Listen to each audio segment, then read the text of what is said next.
প্রশিক্ষককে বিয়ে, দাম্পত্য কলহ, বলিউডে জনপ্রিয় নায়িকার ভূমিকা চাওলা। বলিউড সুপারস্টার সলমান খানের খারাপ সময়ে তিনি ভাইজানের নায়িকা ছিলেন। ইন্ডাস্ট্রিতে তখন মল্লিকা শেরাওয়াত, বিপাশা বসুর মতো সাহসী নায়িকাদের রমরমা। তাদের মাঝে গার্ল নেক্সট ডোর হয়ে এসে দর্শকদের মন জয় করে নিয়েছিলেন ভূমিকা।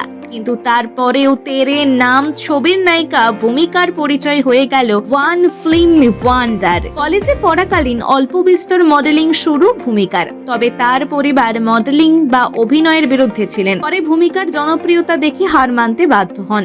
1997 সালে কাজের সূত্রে মুম্বাই আসেন ভূমিকা। কাজ শুরু করেন মিউজিক ভিডিওতে, পাশাপাশি বিজ্ঞাপনের ছবিতেও তাকে দেখা যাচ্ছিল। চলচ্চিত্রে অভিষেক 2000 সালে তেলেগু ছবিতে। সাফল্য পেতে খুব বেশি দেরি করতে হয়নি ভূমিকাকে। তার দ্বিতীয় তেলেগু ছবি খুশি সুপার হিট হয়। 2 বছরের মধ্যে দক্ষিণ ইন্ডাস্ট্রির অন্যতম মুখ হয়ে ওঠেন ভূমিকা। 3 বছরের মাথায় তার কাছে সুযোগ আসে কাজে বলিউড থেকে। 2003 সালে মুক্তি পায় ভূমিকার প্রথম হিন্দি ছবি তেরে নাম। তখন সদ্য ভেঙেছে সলমান ঐশ্বরিয়ার সম্পর্ক। প্রেমে ধাক্কা খেয়ে ভাইজান তখন বিধ্বস্ত। বলা হয় তেরে নাম ছবির গল্পটি আদপে সলমান ঐশ্বরিয়ার প্রেম কাহিনী নিয়েই লেখা। সতীশ কৌশিক পরিচালিত সেই ছবি সুপার হিট হয়। এই ছবি সলমানকে ব্যাড বয় পরিচয় থেকে বেরিয়ে আসতেও সাহায্য করেছিল। সে সময় গুঞ্জন উঠেছিল সলমানের কেরিয়ার ভাঙনের মুখে।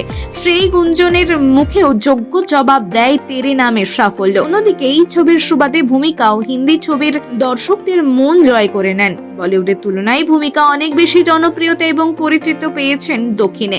তামিল এবং তেলেগু ছবিতে এখনো নিয়মিত মুখ ভূমিকা। ভরতের সঙ্গে তার দাম্পত্য সব ঝড় কাটিয়ে উঠেছে বলে শোনা যায়। নতুন করে বিদেশে যোগ চর্চার কেন্দ্র শুরু করেছেন ভরত। ভূমিকাও উপভোগ করছেন জীবনের নতুন পর্ব।